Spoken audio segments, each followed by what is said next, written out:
Halo semuanya, kembali lagi bersama saya Hendy. Pada kesempatan ini, saya akan membahas alur film Korea bergenre aksi dan kriminal yang berjudul Special Delivery. Mengisahkan kehidupan Eunha, seorang kurir paket khusus yang dikenal ahli dalam mengemudikan mobil dan tidak pernah gagal menjalankan misi. Suatu hari ia mendapat permintaan untuk menjemput kliennya yang terlibat kasus perjudian. Namun di lokasi penjemputan, Eunha justru bertemu dengan seorang anak laki-laki yang ternyata menjadi kunci untuk mendapatkan uang senilai 30 miliar won. Eunha pun harus berjuang melindungi anak itu dari kejaran polisi sekaligus bos gangster yang menginginkan uang tersebut.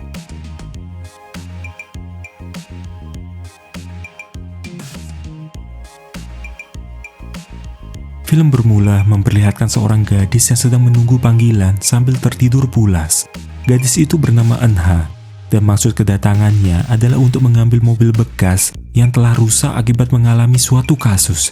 Jika dilihat sekilas, Eunha tampak seperti gadis biasa, dengan rambut berwarna hijau dan ada beberapa tato di tangannya.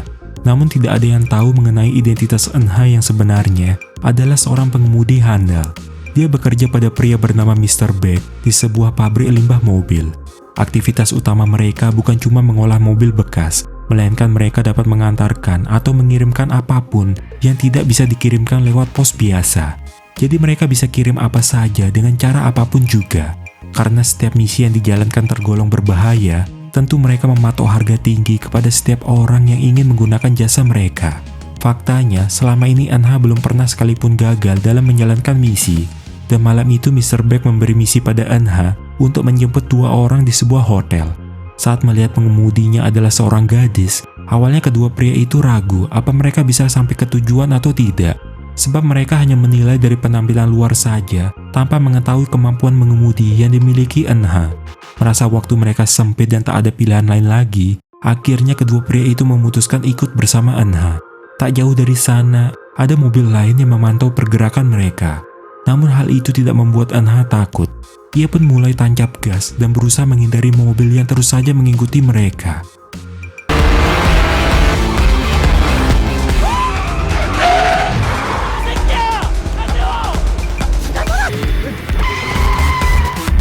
Setelah berhasil keluar dari jalur utama dan menjauh dari kejaran, dengan cepat Eunha melakukan drift di antara mobil yang terparkir dan seketika mematikan mesin untuk bersembunyi. Ketika keadaan dirasa aman, mereka kembali melanjutkan perjalanan. Namun di persimpangan mereka kembali berpapasan dengan mobil yang lain.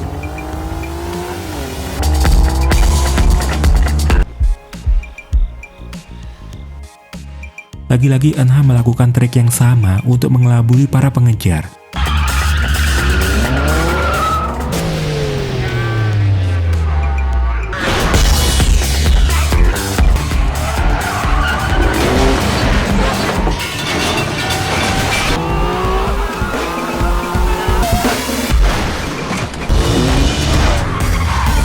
Tinggal satu mobil terakhir yang masih mengejar mereka. Melihat kereta yang melintas, sesaat Eunha mendapatkan ide. Ia memacu mobil dengan kecepatan penuh, kemudian memotong jalur kereta menggunakan drift yang berbahaya. Mereka pun akhirnya berhasil melepaskan diri dari para pengejar. Dan sesuai kesepakatan, Eunha menerima bayaran dari sang klien. Selain Mr. Baek, di pabrik ada seorang laki-laki asal India bernama Asif, yaitu montir yang biasa menangani kendaraan untuk keperluan misi. Sementara di tempat lain, diberitakan bahwa ada suatu skandal di permainan bisbol profesional. Hal ini terkait dengan situs judi yang diduga telah memanipulasi permainan. Dan yang paling dicurigai terlibat kasus ini adalah pembawa acara TV bernama Dusik. Bukan hanya terlibat, diketahui bahwa selama bertahun-tahun, Dusik juga mengoperasikan situs perjudian. Menanggapi hal ini, Dusik telah bersiap kabur ke luar negeri bersama putranya yang bernama Suwon. Dengan sengaja ia membayar makelar bernama Kibang untuk mendapatkan paspor palsu dan juga akses menuju pelabuhan. Supaya tidak ditangkap, Kibang menyarankan agar Dusik menggunakan jasa pengantaran khusus yang akan menjaminnya sampai ke tempat tujuan. Berita tentang skandal Dusik telah sampai ke telinga bos gangster bernama Joe. Ia sungguh marah pada Dusik yang biasa melobi pemain untuk memanipulasi game. Selain itu, diketahui Dusik adalah pemegang kunci brankas. Joe merasa dikhianati oleh Dusik yang bukan cuma mengambil uang di brankas, tapi juga membawa lari kunci keamanan bank di mana tersimpan uang judi sejumlah 30 miliar won. Dusik pun meminta supaya Joe tidak mengejarnya, atau dia akan menghancurkan kunci keamanan tersebut. Tapi Joe hanya peduli pada uang itu, dan apapun yang terjadi, ia akan tetap memburu Dusik. Keesokan hari, Mr. Beck memberi sebuah misi khusus kepada Eunha untuk mengantar seseorang yang akan ia jemput di pelabuhan. Setelah mengetahui bahwa kliennya adalah Kibang, Eunha berniat menolak misi ini. Sebab menurut cerita, Kibang sudah sering memanfaatkan dan membodohi mereka dengan bisnis kotor di luar kesepakatan. Tapi Mr. Beck terus saja memaksa supaya Eunha mau menerima misi dengan bayaran yang besar. Mendengar itu, Eunha jadi tidak enak jika harus menolak lagi. Karena selama ini ia berhutang budi pada Mr. Beck. Dia akhirnya mau menerima tawaran misi ini dan Eunha akan bertanggung jawab penuh atas pengiriman. Namun jika tidak sesuai kesepakatan, maka dia akan langsung pergi dan membatalkan misi. Sementara Dusik, ia bersama putranya bersembunyi di lapangan baseball. Tak lama kemudian, ia mendengar ada mobil yang masuk ke lapangan dan mengira itu adalah jemputan. Tapi perkiraannya itu salah. Yang lebih dulu datang ternyata Joe dan komplotannya. Dusik segera mengunci pintu dan menyerahkan kunci keamanan bank pada putranya Suwon.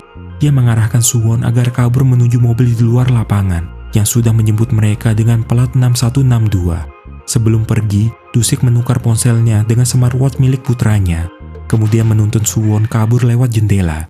Di luar, Joe sama sekali belum menyadari kunci keamanan tidak lagi dipegang Dusik, melainkan sudah dibawa pergi oleh Suwon. Bersama anak buahnya, ia terus menyiksa Dusik yang sudah tidak sanggup lagi melawan mereka seorang diri.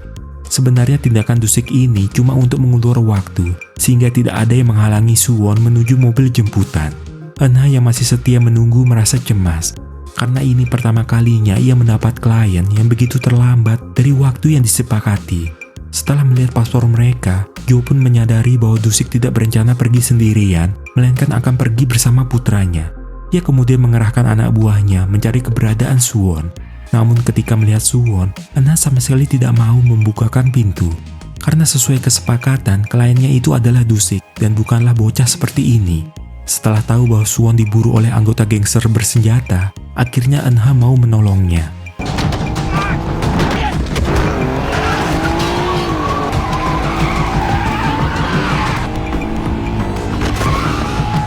Dusik ternyata masih hidup dan melihat mobil yang ditumpangi anaknya berhadapan dengan Joe. Tepat ketika mereka akan saling bertabrakan, tiba-tiba Dusik menyerang kendaraan Joe hingga mengakibatkan dia terhempas. Pada akhirnya pengorbanan yang dilakukan Dusik telah menyebabkan dia tewas. Kejadian ini membuat Joe semakin murka. Dia segera menghubungi orang kepercayaannya untuk membantu mereka. Setelah merasa aman, Eunha memarkirkan mobilnya di sebuah garasi. Dia sama sekali tak berkata apa-apa dan berniat meninggalkan Suwon sendirian. Meski begitu, Suwon masih saja mengikuti kemanapun Eunha pergi. Dia tidak punya tempat lagi yang bisa dituju, dan Eunha adalah satu-satunya harapan Suwon.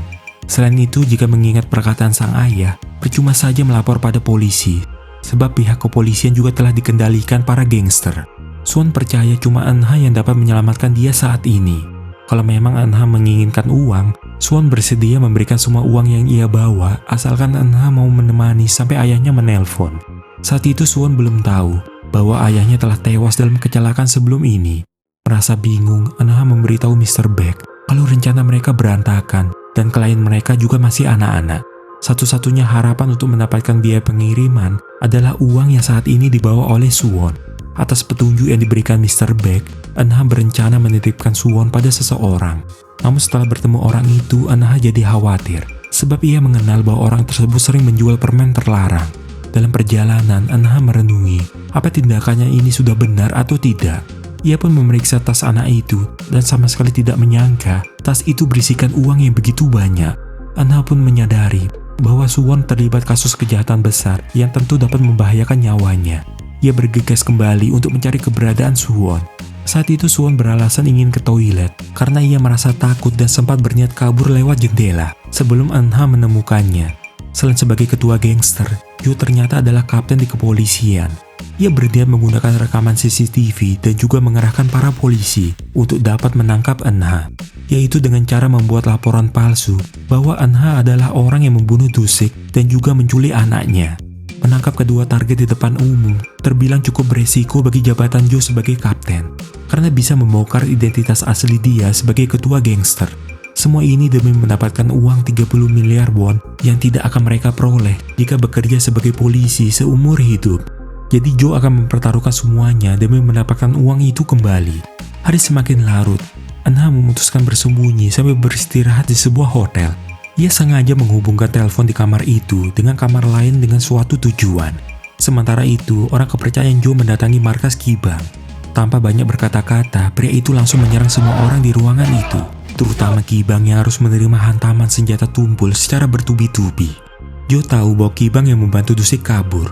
Setelah mengancam, akhirnya Kibang buka suara tentang jasa pengantaran khusus yang memiliki seorang pengemudi profesional. Setiap kali pengiriman, mereka selalu mengubah plat dan juga mengganti mobil agar tidak terlacak. Namun saat ini, kontak jasa pengiriman itu tidak dapat dihubungi lagi, dikarenakan Mr. Beck sudah lebih dulu mengantisipasinya. Jo tidak kehabisan akal. Dengan memanfaatkan akses luas kepolisian, ia mengerahkan anggotanya melacak kasus pencurian mobil di sekitar wilayah. Dan secara bersamaan, Eun-ha juga sedang mencuri mobil di parkiran pusat perbelanjaan hanya dengan menggunakan obeng. Informasi mengenai pencurian ini sampai juga pada Jo yang segera memerintahkan anggotanya menangkap target. Di dalam hotel, dari berita yang ia tonton, Suwon akhirnya mengetahui bahwa ayahnya telah meninggal dunia. Ia tak dapat menahan kesedihan dan terus saja menangis. Suara tangisan itu ternyata dapat didengarkan oleh para polisi yang sedang mencari mereka. Namun ketika memeriksa salah satu kamar tempat suara berasal, gelas yang sengaja diletakkan di atas gagang pintu seketika pecah tanpa ada seorang pun di dalamnya. Suara pecahan gelas dapat didengarkan oleh Eun-ha melalui telepon dari kamar itu yang dihubungkan ke kamar tempat mereka berada saat ini. Dengan maksud supaya ia dapat mengetahui kalau di hotel ini ada orang yang mengincar mereka. Akhirnya dengan cara menyamar sebagai cleaning service, mereka mencoba keluar dari tempat itu.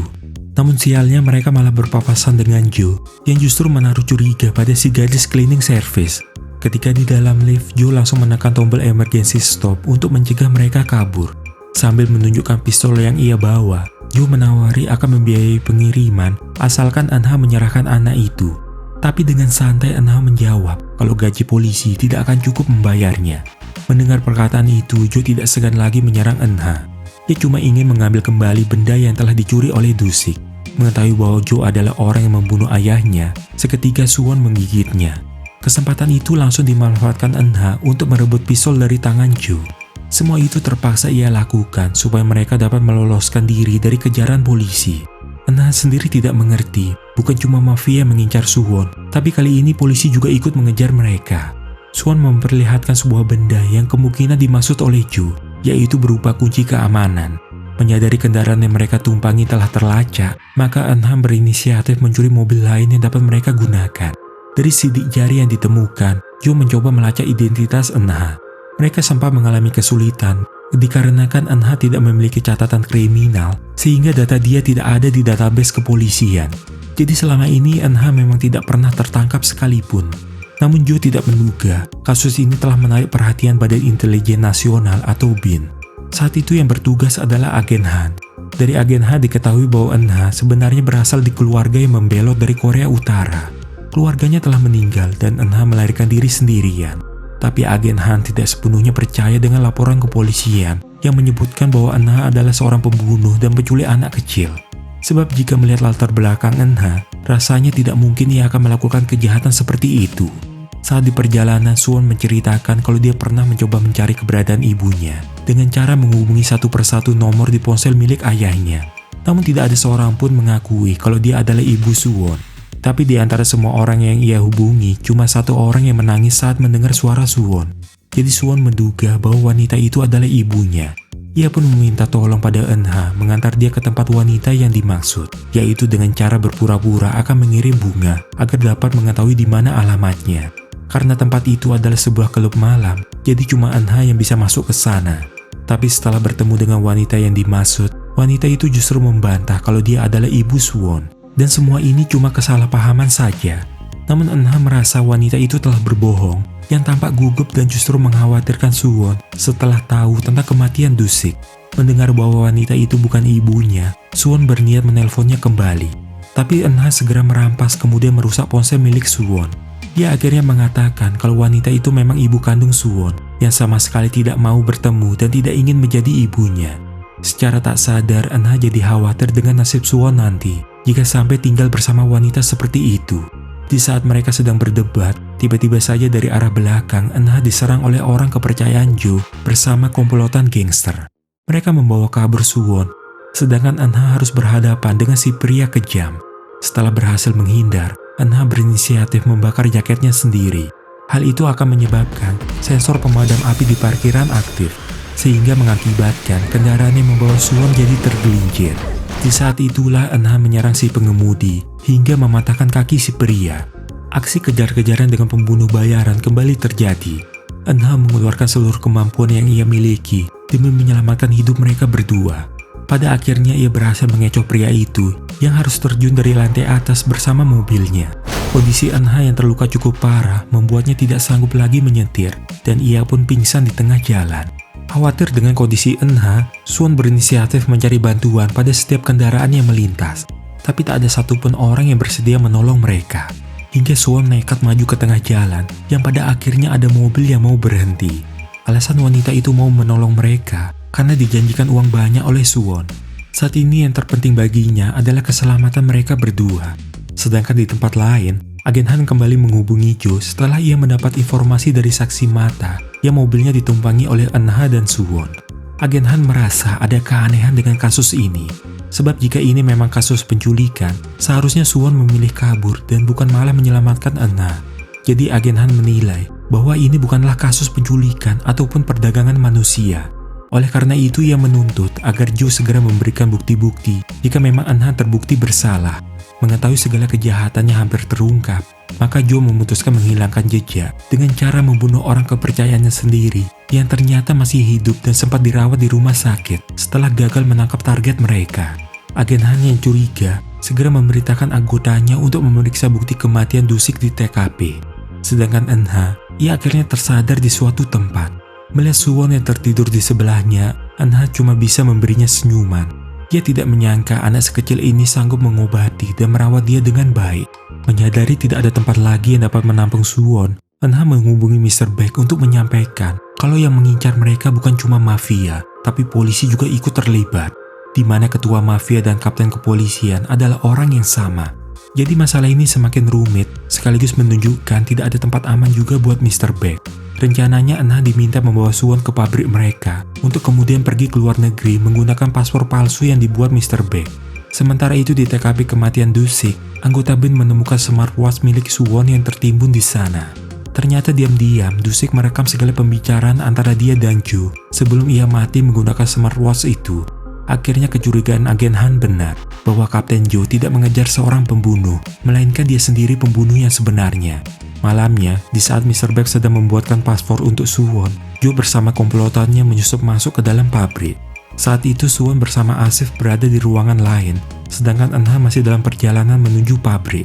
Tanpa ampun para gangster mengajar Mr. Beck secara brutal, yang saat itu masih sempat menyalakan speaker, sehingga Asif dan juga Suwon bisa tahu kalau mereka dalam bahaya.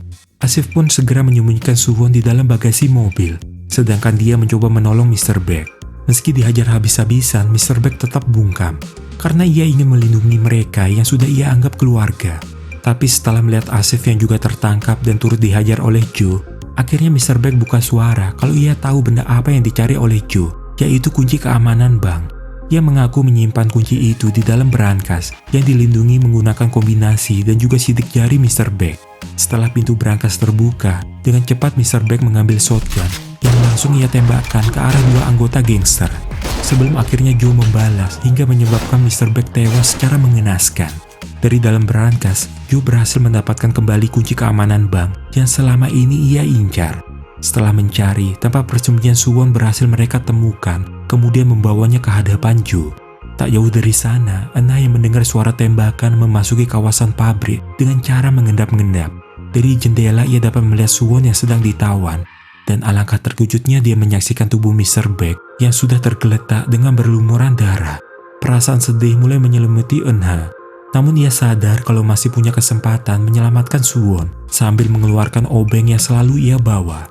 Dengan sengaja ia mematikan saklar listrik. Hal ini memberi Eunha peluang untuk membunuh satu persatu anggota Jo hanya dengan menusukkan obeng.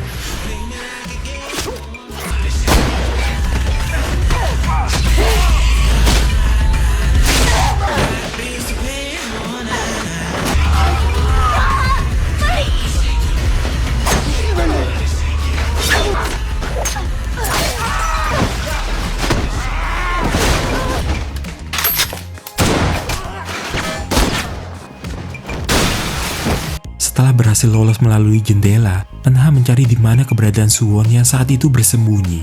Ia pun menemukan Suwon yang berniat pergi dari area pabrik. Namun sialnya, usaha mereka kembali dihentikan oleh Jo. Sambil menyandera Suwon, Jo menanyakan alasan Eunha sampai rela mati-matian mengorbankan diri demi anak itu. Padahal dulu Eunha sudah berjuang kabur dari Korea Utara untuk merubah nasib, tapi sekarang ia malah menyia-nyiakan hidupnya untuk melindungi anak kecil ini. Secara tak sadar, Eunha mulai merasa antara dia dan Suwon memiliki nasib yang sama. Mereka sama-sama ditinggalkan seorang diri tanpa ada keluarga di sisi mereka. Itulah mengapa Eunha rela berjuang demi menyelamatkan Suwon. Karena keberadaan Suwon telah menjadi sosok yang berharga dalam hidupnya. Ketika Jo melempar Suwon ke arah laut, di saat itu juga Eunha menerjang Jo meski telah tertembak, sambil terus menusuk Jo menggunakan obeng ke arah jantungnya. Jo yang tidak ingin mati sendirian, sempat memborgol antara kaki Eunha dengan tangannya. Merasa tidak ada jalan lain, seketika Eunha mendorong Suwon untuk menyelamatkannya. Agen Han bersama tim akhirnya tiba di TKP. Suwon yang tidak ingin kehilangan terus saja memohon supaya Agen Han menyelamatkan Eunha. Tapi Agen Han tak dapat berbuat apa-apa lagi dan Eunha pun harus tenggelam di dalam lautan malam. Waktu pun berlalu. Saat ini Suwon melanjutkan sekolah di tempat yang berbeda. Saat pertama kali masuk sekolah, ia merasa tidak nyaman. Namun lama-kelamaan ia jadi punya banyak teman.